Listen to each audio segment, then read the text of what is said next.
MR spectro की planning बताते हैं करनी कैसे। हमने T2 ले लिया है एक्जेल के अंदर, ये देखिए ये अपना T2 आ गया है। तो अभी हम क्या है कि प्लेन पे ही कर रहे हैं क्योंकि हम कॉन्ट्रास्ट तो दे नहीं रहे हैं, तो हम प्लेन पे हमने एक T2 ले लिया है ट्रू एक्जेल में। अभी आप T2 ले लो या T1 ले लो, उससे कोई फ़र्क नहीं पड़ता। ये सिर्फ एज ए स्कैनोग्राम यूज होगा, जो बाद में मैं आपको बताऊंगा प्रोसेसिंग के लिए काम आता है। ठीक है, आप कोई भी सीक्वेंस लो, बट वो आपका 2D में होना चाहिए। 3D में होगा क्योंकि 3D में भी ट्रू होता है ना, तो 3D में नहीं लेगा, लेकिन 2D जो 2 डायमेंशनल जो है उस पर लेना है। तो ये आपका पहले सिंगल वोक्जल है, इस पर क्लिक कर दो। ठीक है, अब इसके अंदर आप ये आपका लास्ट में जो पड़ा है ट्रू वाला, ये ले लो, ये ले लिया। अब आपने सपोज करो कि आपका कहीं पे भी ट्यूमर है, जहाँ पे भी लगे आपका ट्यूमर यहाँ पे पड़ा है। ठीक है, यहाँ पे क्लिक कर दो, बस एक क्लिक करते ही ये ऑटोमेटिक वहाँ पे हो जाएगा। ऐसे ही आपने ये सैज पे देखिए, ये एक्जेल हो गया ट्रू एक्जेल, ये सैज है लेकिन ये भी ट्रू के अंदर ही है। ठीक है, आप इसके अंदर आप सेचुरेशन, जैसे ये अभी सुपीरियर इन्फीरियर लगा हुआ है, तो अभी ऐसे ही आप इस पर सुपीरियर इन्फीरियर एक काम करिए, इस पे और आ चाहिए आप तीनों इमेज सेलेक्ट कर लीजिए, एक्जेल सैज और ये कॉर्नर। कॉर्नर पे वो दिखाई नहीं देगा क्योंकि वो एरिया सेलेक्ट ही नहीं हुआ। इसको हटाइए, इसको भी हटाइए, सबको हटा दीजिए। ये हम सैचुरेशन लगा रहे हैं। ये सुपीरियर एस देखिए, ये एस है, यहाँ पे एस लिखा हुआ सुपीरियर, सेम ऐसे ही नीचे आई लिखा इन्फीरियर। ठीक है, ये हो गया। अब ये आपने ये ले लिया। अब एक देखिए यहाँ पे एंटीरियर, एक यहाँ पे एंटीरियर चिपका दीजिए। ठीक है, एंटीरियर हो गया। अब हम क्या करेंगे, स्पेक्ट्रो पे आ जाइए, ग्रिड ऑन करना है, ग्रिड ऑन कर दीजिए, हो गया।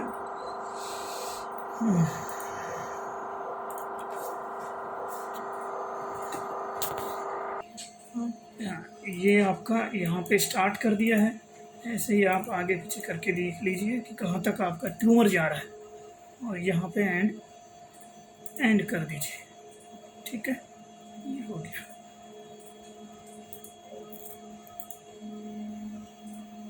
स्टार्ट, और ये एंड लोकेशन। कॉइल सेलेक्ट कर लेते हैं, ब्रेन ले रहे हैं, अप्लाई ऑल, सेव, और ये हम रन कर देते हैं। ये आपका हो गया सिंगल वोक्जल का प्लानिंग। ठीक है, ये वाला। अभी हम वेट करेंगे, इसका 2-3 मिनट लगेगा। सेम ऐसे ही अब हम चलते हैं मल्टी वोक्जल के लिए। ठीक है, ये आपका मल्टी वोक्जल है। मल्टी वोक्जल में क्या होता है कि आप एरिया सेलेक्ट कर लो, जो जितना एरिया आपको चाहिए। इसमें हम बाद में प्रोसेसिंग करके, जैसे सपोज करो आपका यहाँ पे कहीं पे ट्यूमर है, इसी को ही आप एरिया को बढ़ा सकते हो। स्पेक्ट्रो में आपने जो ध्यान रखने वाली बात जो है वो ये है कि आपने इसको बोन से भी बचाना है, बोन को भी छुएगा नहीं, एयर फ्लूइड इससे बचाना। ठीक है, तो नहीं, ना तो आपका बोन आना चाहिए ना एयर आना चाहिए। इसमें जो FOV देख रहे हो, ये आप बढ़ा सकते हो जितना आपको रिक्वायरमेंट है उसके हिसाब से। सिंगल वोक्जल में आप ये नहीं कर सकते। अब ये कोरोनल में आपको इसलिए नहीं दिखाई दे रहा कि ये जो एरिया जहाँ पे हम ले रहे हैं वो एरिया इसमें इंक्लूड नहीं है, क्योंकि ये स्कैनोग्राम है। अगर यही चीज़ें आपने करनी है, आप फ्री हो, टाइम है आपके पास, तो जैसे ट्रू आपने एक्जेल लिया है, ऐसे ही बाकी के तीनों ट्रू ले लो, सैज ले लो और कोरोनल भी ले लो, 1-2 मिनट का जो भी है, तो उसमें फिर ये आप एग्जैक्ट लोकेशन पे जा सकते हो। ठीक है, सेम वैसे ही ये हमारा मल्टी हो गया। या आप सोच करो यहाँ तक है तो यहाँ तक ले लो, कोई दिक्कत नहीं। ठीक है, अब सेम आप इसके ऊपर सैचुरेशन बैंड लगा दीजिए। सुपीरियर, ये एस लिखा हुआ, ये सुपीरियर जाएगा। सेम ऐसे ही नीचे, ऊपर सुपीरियर तो नीचे इन्फीरियर होना है। ये एंटीरियर, ये ए लिखा है तो एंटीरियर इधर आ गया है। इंटीरियर इधर है तो जाहिर सी बात है कि पोस्टीरियर पीछे मिलेगा आपको। ठीक है, ये राइट है, ये देखिए राइट आ रहा है एक्जेल पे, ये राइट आ गया। राइट इधर है तो लेफ्ट इधर मिलेगा, इस पे भी लेफ्ट एल लिखा हुआ है, लेफ्ट। ठीक है, ये हो गया। अब इस पर क्लिक करो, स्पेक्ट्रो में आ जाओ। स्टार्ट कर दिया, यहाँ पे स्टार्ट कर लिया आपने, आगे पीछे करके इसको एंड कर लीजिए, कहाँ तक लेके जाना। ये एक्चुअली स्कैन हो तो हम इससे करेंगे आगे, और यहाँ पे हमने एंड कर दिया। ठीक है, आप देखिए ये एरिया जो आपने सेलेक्ट किया था वो ये है। ठीक है, ग्रिड ऑन कर देते हैं। ये आपका ग्रिड ऑन हो गया। ग्रिड ऑन कर दो ना करो कोई फ़र्क नहीं पड़ेगा, लेकिन कर देना अच्छी बात होती, क्योंकि जो भी है आर्टिफैक्ट कम से कम आएंगे। ठीक है, ये हो गई आपकी मल्टी वोक्जल की प्लानिंग। ये आपका सीक्वेंस रहेगा 4 मिनट 20 सेकंड का। ठीक है, चलिए अभी पहले ये दोनों सीक्वेंस रन कर लेते हैं, फिर मैं इसकी पोस्ट प्रोसेसिंग बताता हूँ आपको। ये आपका सिस्टम है जी का MRI 1.5 टेस्ला, और वर्क स्टेशन है ADW 4.6। अब ये जो आपका सिंगल वोक्जल जो आपने लिया था उसकी वैल्यू है, ये Na हो गया, ये क्रेटनिन हो गया, ये कोलिन हो गया, MI हो गया, और इधर आपका 1 पे लिपिड हो गया। ठीक है, ये हो गया। और यहाँ पे भी आप देख सकते हो Na की वैल्यू 151 है, क्रेटनिन 148 है।